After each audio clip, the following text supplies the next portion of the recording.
በጣም እኮ ነው የሚገርመው። ንጉሠ ነገሥቱ እፍ ብሎ አበድሮ አኗሪ በሱ ትንፋሽ ኖሮ የሰው ልጅ መልሶ በትንፋሹ ይሰድበዋል።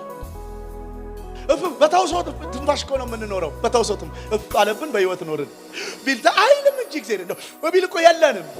ጠቅላላችሁ ወደ ውስጥ አንድ የሚስብ እግዚአብሔር ወደ ውጭ ነው እንጂ የሚተነፍሰው። ተመስገን። አተንፍስ ወደ ውስጥ የኔ አባት። አንተ ሳምባ የለህም እንደ ዳግም። ወደ ውስጥ ብዙ አያስፈልግህም። ዳግም ነው የሚለው። አንተ አንዴ ነው ያልከው። በቃ ኖርንበት። በእፍ እኮ ነው የኖርከው። እፍ አለ ነው። በደሞዝ የኖርክ መስሎህ ነው። ፓኪስታን ለባጎታ እፍ ብሎ ነው ያኖረ። ሐዋርያቶቹንም እኮ እፍ ነው ያላቸው አይደል? እፍ ሂዱ በቃ አጋንንት አውጡ። እፍ ሂዱ።